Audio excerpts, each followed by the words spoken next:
Tem muita gente culpando o Paulo Henrique pelo segundo gol do Japão ontem contra a seleção brasileira. Mas eu vou te provar no vídeo de hoje que a falha não foi do Paulo Henrique e que nem sempre para todo gol tem que existir um grande culpado. Às vezes a gente também precisa dar os méritos aos atacantes adversários, ao time adversário. E ontem eu vi comentários do Paulo Nunes, principalmente, culpando muito o Paulo Henrique, do André Rizek, mas da grande mídia em geral, como um todo, falando que o Paulo Henrique foi o culpado pelo segundo gol do Japão contra a seleção brasileira. Mas vem comigo que eu vou te provar agora que o Paulo Henrique não foi o culpado. Pra gente começar a analisar esse lance, a gente já percebe que o Beraldo, que é o zagueiro da seleção brasileira nesse jogo ao lado do Fabrício Bruno, tá fazendo uma cobertura lá na lateral esquerda. Ele tá fazendo encaixe de marcação no Ito, que era um dos pontos que tinha entrado na partida no jogo de ontem pelo Japão, isso no segundo tempo. E aí a gente tem na área da seleção brasileira o Fabrício Bruno e o Paulo Henrique defendendo contra 3 jogadores do Japão. Isso porque esse jogador do Japão que tá à frente do Paquetá, ele levaria muita vantagem agredindo a área nesse cruzamento. O Paquetá não chegaria a tempo para defender.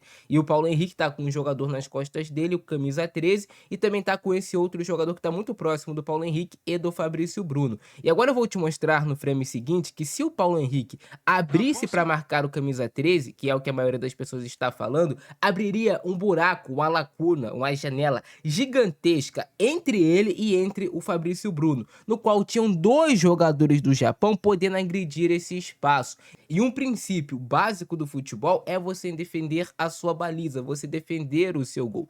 Qual era a finalização mais provável de sair um gol? Qual era a finalização mais perigosa nesse lance? Era esses 2 jogadores entrando de frente aqui para o gol do Hugo Souza, ou era esse camisa 13 que estava mais longe? A finalização mais perigosa e mais provável, o Paulo Henrique defendeu, ele defendeu a área, ele defendeu esse espaço, ficou mais compacto do Fabrício Bruno, então ele não estava perdido na jogada, como a maioria das pessoas está falando. Não era para o Paulo Henrique ter ido marcar o camisa 13, olha o espaço gigantesco que ele abriria, deixando somente o Fabrício Bruno. E muito provavelmente o Ito não faria esse cruzamento lá no segundo pau no camisa 13. Ele faria esse cruzamento buscando esses 2 jogadores já de frente para o gol, com a posição melhor, mais privilegiada para finalizar. Mas como o Paulo Henrique preferiu defender a finalização mais perigosa para a seleção brasileira, o Ito conseguiu encontrar o camisa 13 lá do outro lado com muita liberdade para sim ajeitar a bola.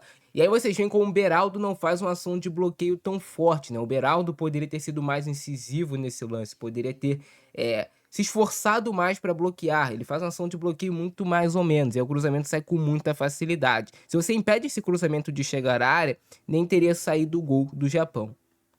E olha lá, o Paulo Henrique defendendo a área, defendendo a finalização mais difícil, a mais provável nesse lance.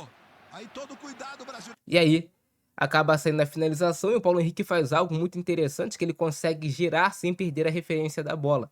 Ele não gira de costas para a bola perdendo a referência. O tempo todo ele mantém o olhar na bola, mantendo a referência. Vocês veem que o Paulo Henrique fecha completamente esse ângulo todo para a finalização, defendendo ele fazendo uma ação de bloqueio. E, cara, eu tenho minhas dúvidas se essa bola entraria ou não, se ela poderia bater na trave, mas eu não vou culpar aqui o Fabrício Bruno por essa ação.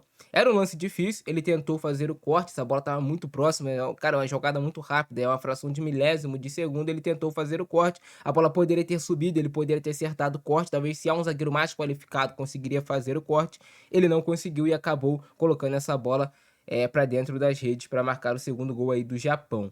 Mas vocês viram que em momento algum a culpa foi do Paulo Henrique, ele fez a ação certa no lance.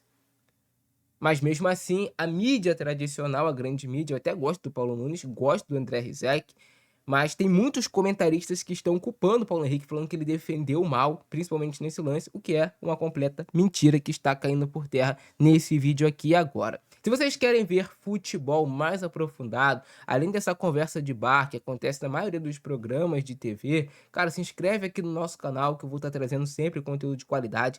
E comenta embaixo sua opinião e compartilha esse vídeo nos grupos de Vasco de WhatsApp. Eu fico nessa, abração do Francesco, é nóis, fui!